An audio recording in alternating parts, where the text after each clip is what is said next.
Hello everyone, today I'm doing a couple different things. I have preventive maintenance on a brand new customer of mine this morning. 2 systems, one older Goodman system, one newer Payne system. And then after that I'm changing out the air handler. It's I think it's a Nordyne outdoor heat pump matched with an old Rheem air handler, and we're going to just get a Nordyne air handler so it's a complete match.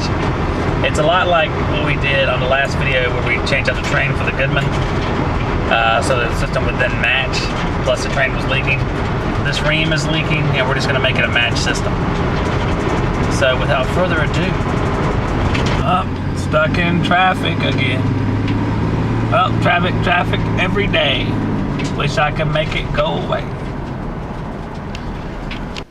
Get rid of our Payne unit in our Goodman here.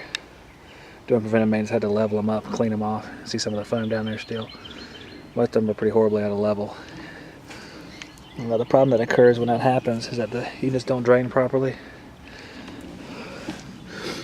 Sediment gets filled in to this area of the lip here, and as you see, eats the coil off the fins off the coil. So if you are having preventive maintenance, you gotta spray that stuff out of there the best you can. Now this one's a little far gone on the bottom, but that's why they clean them like that. Here's our Payne unit pan. As you see, it has water in it. I'm gonna clean out the drain and see if that's the reason why. Move on and check the coil and things like that. But definitely not uneventful the first trip. Going in the Galley gun cartridge.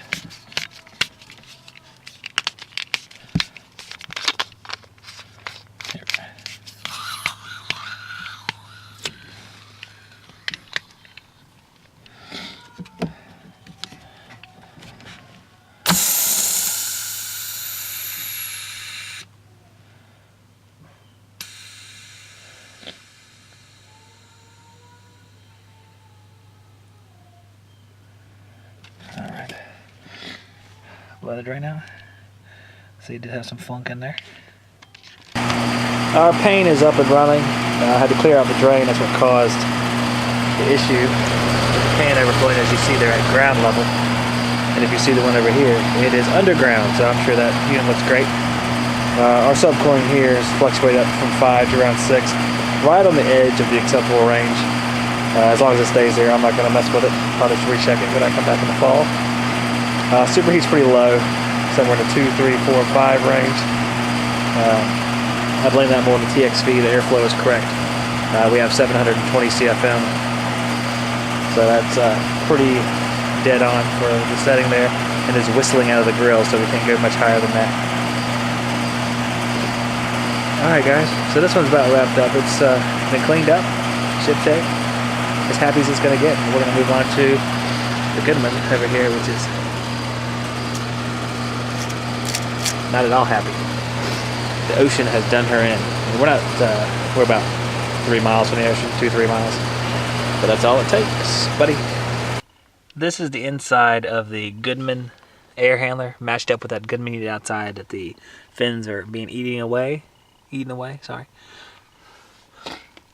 We have our drain pan there. It looks fine. But upon there, that's water. That drain that's emptying outside, that's underground, is backed up.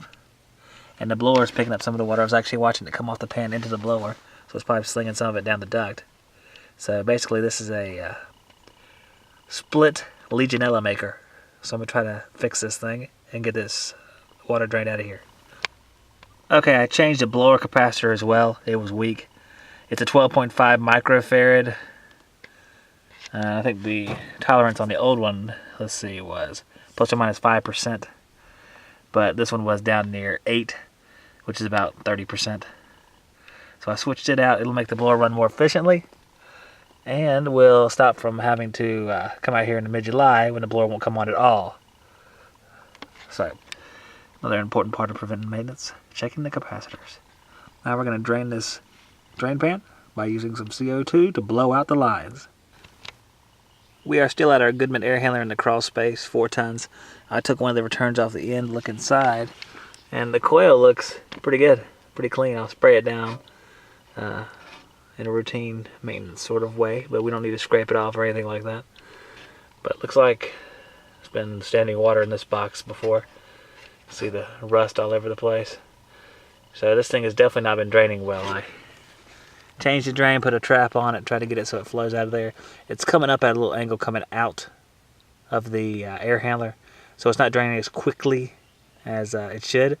I put a little brace underneath the other side of the drain pan to force the water to that one side, and hopefully that'll keep it pretty clear.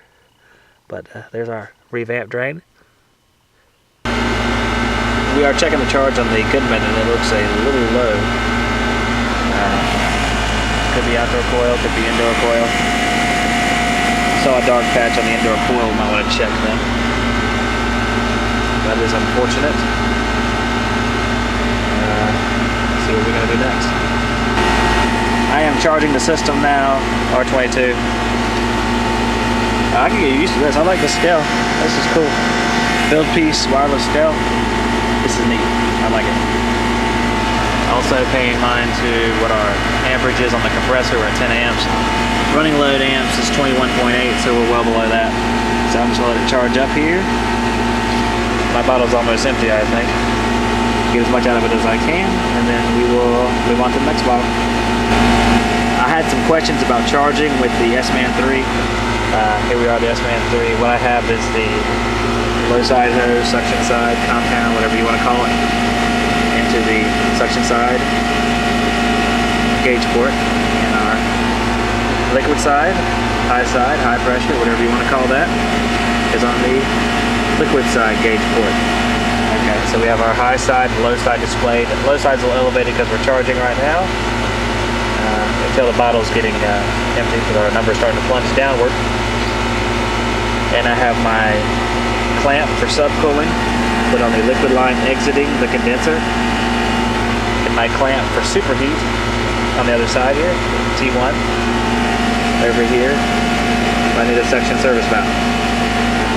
We scroll through here, we see that T1 is 60, T2 is 86. It's our saturation temperatures at those pressures.